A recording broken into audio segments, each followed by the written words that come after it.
Drink beer, it's good for you. I'm empty-handed and I'm feeling blue, and I'm gonna drink till the day that I die. Hello and welcome to the video. Yes, and it's time for another stout. All of my regular viewers will know that I'm very partial to a good stout. So let's take a look at the recipe for this one. I've called this an English style breakfast stout, and yes, that's definitely what it is. This is an Englishman's interpretation of an American recipe. Makes a change, right?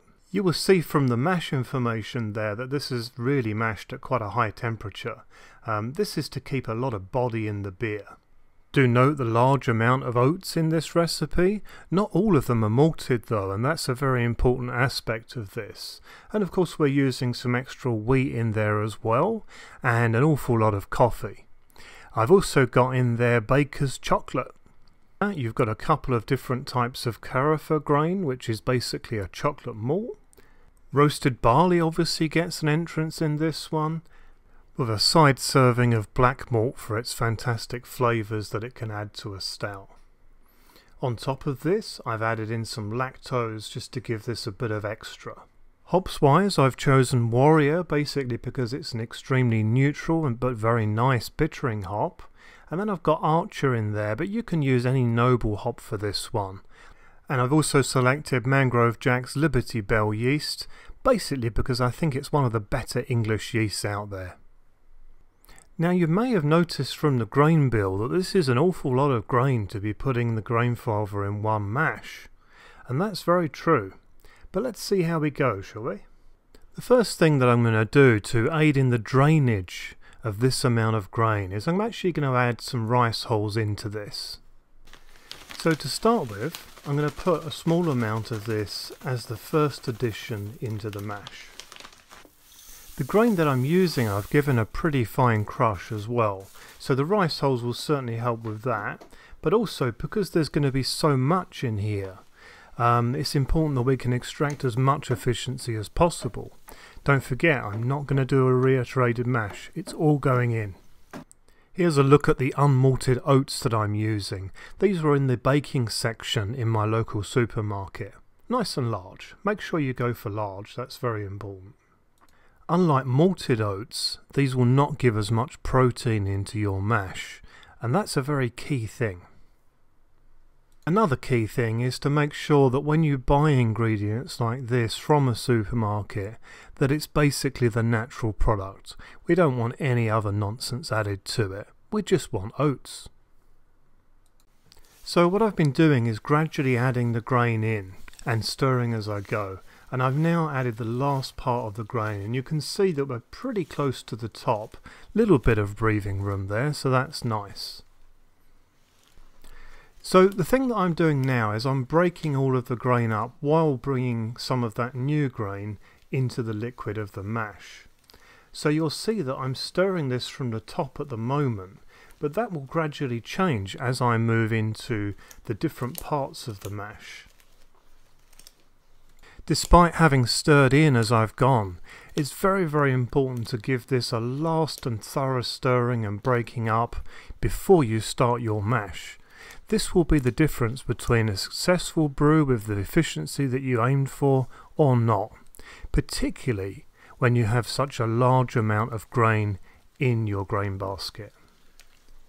So naturally time won't allow me to show you the entire stirring, but really you need to start stirring from the middle and the bottom once you've stirred in that last pieces of grain. So that's all done now, and I would say that it probably took about 10 minutes from the time the last grain went in till I was satisfied with the mash. Put your top plate on, give it a little bit of distance from the grain by pulling it up slightly. Then in goes the middle pipe, and I'm going to put a sink strainer on top of this just to filter the grain out further. Works nice and it's a cheap modification. Okay, so here's the mash schedule for this one. As already discussed, we're mashing in at 70 degrees C. Despite the high grain bill, I'm only doing this for 60 minutes. As already discussed, we have a pretty fine grain crush here, and I also used some rice hulls to aid in drainage, and I'm going to be doing something else during the mash as well to assist in the efficiency side of things. So every 20 minutes I'm going to stop the timer, stop the pump, and give it a really good stirring. This will start with downward movements, basically to stop the grain from compacting. Then I will be doing what I usually do when I dough in, and that is stirring from the top, the middle and the bottom. The whole process every 20 minutes shouldn't really take you more than 5 minutes, but trust me, it's well worth it. Your efficiency scores will go through the roof. So in a nutshell, you're going to rotate between pushing down movements and stirring in this process, splitting the stirring into the middle, the bottom and the top. So with the mashing now done, it's time to do the sparge, and you will find that the drainage time on such a large grain bill will be much higher. Obviously our rice hulls will aid in that, but they're only so good. Once the wort level is below the mash plate, then we can start our sparge. To maximise on your sparge, it's important to go slowly and evenly. Certainly you can cover the top plate the way I just did there, but allow it to drain off gradually as you go. Don't be filling it up too much, and really those two pieces on the top of it that allow you to take it out, never go higher than those. The other thing you want to do as you're doing this is gradually make sure that plate is on straight, and you won't really know until you start. I always leave the grain basket on top of the Grainfather when I'm ramping up to the boil, and it's at about 98 degrees that I'll actually remove it. This should hopefully give our sparge water adequate time to seep through our grain bed. Okay, so we're now at the boil and I'm waiting for the hop break. I've got a spray bottle of Star Sand in my hand. I've got my brewing paddle just to get this patted down quickly. And there it is. So I've given it a quick spray. This controls it very quickly and prevents boil over. And now I'm going to stir this back into the brew. So as you probably noticed, there was quite a lot of protein, but I've gradually managed to get rid of it. And it's important that you do this before you add the first hop addition. So now the top of our wort is almost protein free, and it's time to add our first hop addition. This is Warrior, and it's been chosen for its nice bittering qualities while having a fairly neutral taste. The reason we want a fairly neutral hop in this one for bittering is that we really want all of the flavours of the grain and the coffee and all the other additions to shine through. This beer is not about hops. Just a quick look now at all of the grain that I've put into the disposal bag, and you noticed I've used a grain sack to do this. An awful lot of grain here. So while I'm waiting for the next additions for this beer, I'll give everything a really good clean. And I start off with the grain basket and basically work my way through, sort out the fermenter, make sure that's really squeaky clean and sterile. And you know, it's good to use the time that you have in brewing waiting on everything else that you need. So here's a look at the rest of the additions that need to go into this brew.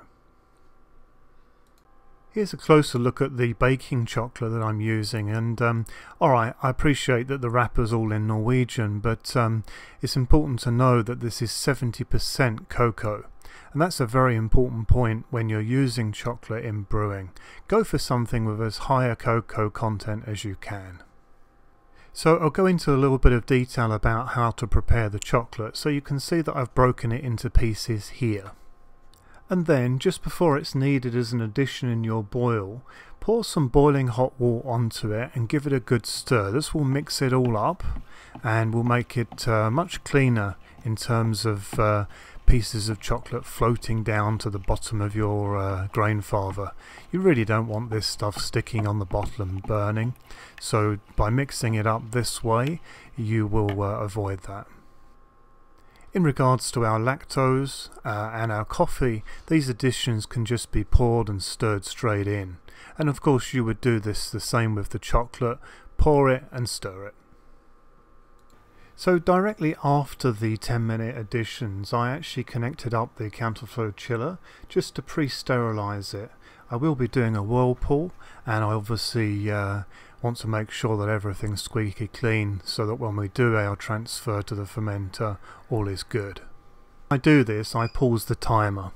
You will find that as you put the wort through the CFC, you will lose some temperature. So what I do is I wait for the temperature to go back up after I've done this, and then I restart the timer.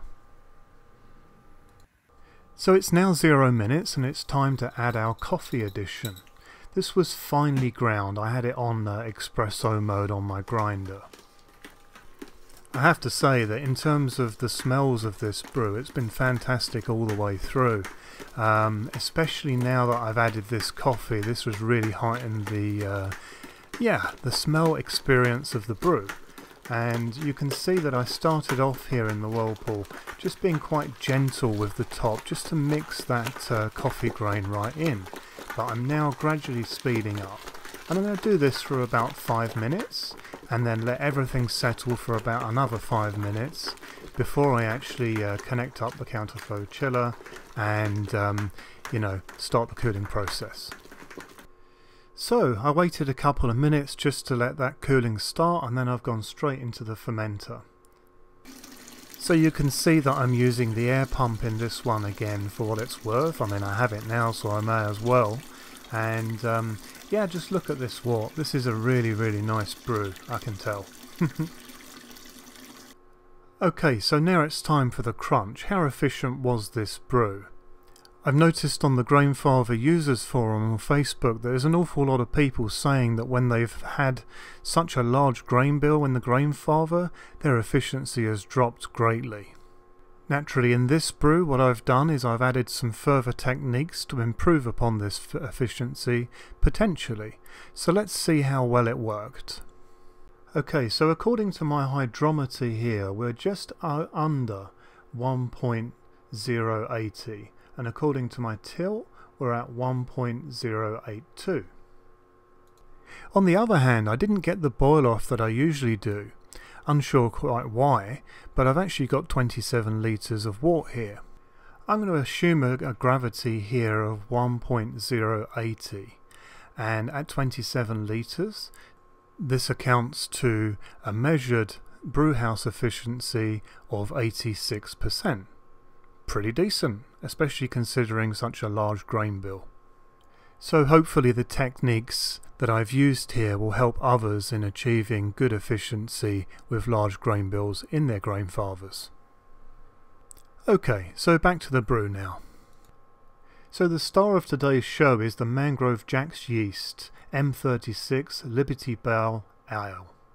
This is a truly great yeast for allowing malt to shine through in a brew, and of course that's very important with this particular brew too. So hence this being a very good choice.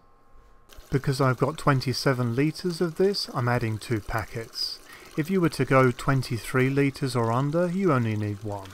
But 2 will definitely be the best thing for this particular size. So I'm now going to use my extended wort out pipe to actually cover this yeast and to basically give it a bit of extra hydration.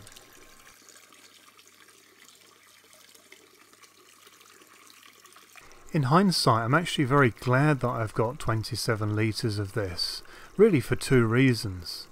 Had I got just 25 litres as planned, then this would have been a much stronger beer, and that really wasn't its intention. Also, to have 2 more litres of a stout like this, really not a problem.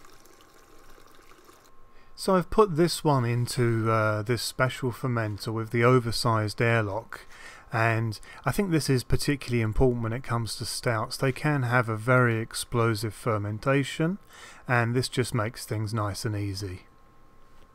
I've added a couple of different brew belts to this one, and I'm using a plug extender directly into my Inkbird temperature controller here, and that will obviously have both of the belts coming on, so that's very handy. In the first 10 days I will have this one set to 18.5 degrees C for fermentation, but in the last 4 days I will gradually ramp that up to about 21 just to make sure it ferments all the way out. So there you go, that concludes this video. I hope you had as much fun watching it as I did actually filming it and brewing it, and I also look forward very much to sampling this potentially great beer later on.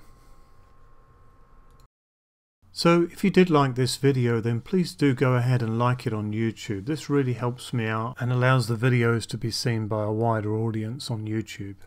I've got a lot of videos in the pipeline for the future, so if you're interested in seeing what I've got coming up, then please subscribe for future content.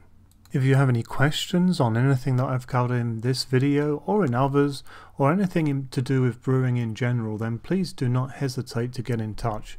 I'm more than happy to help. Until then, happy brewing!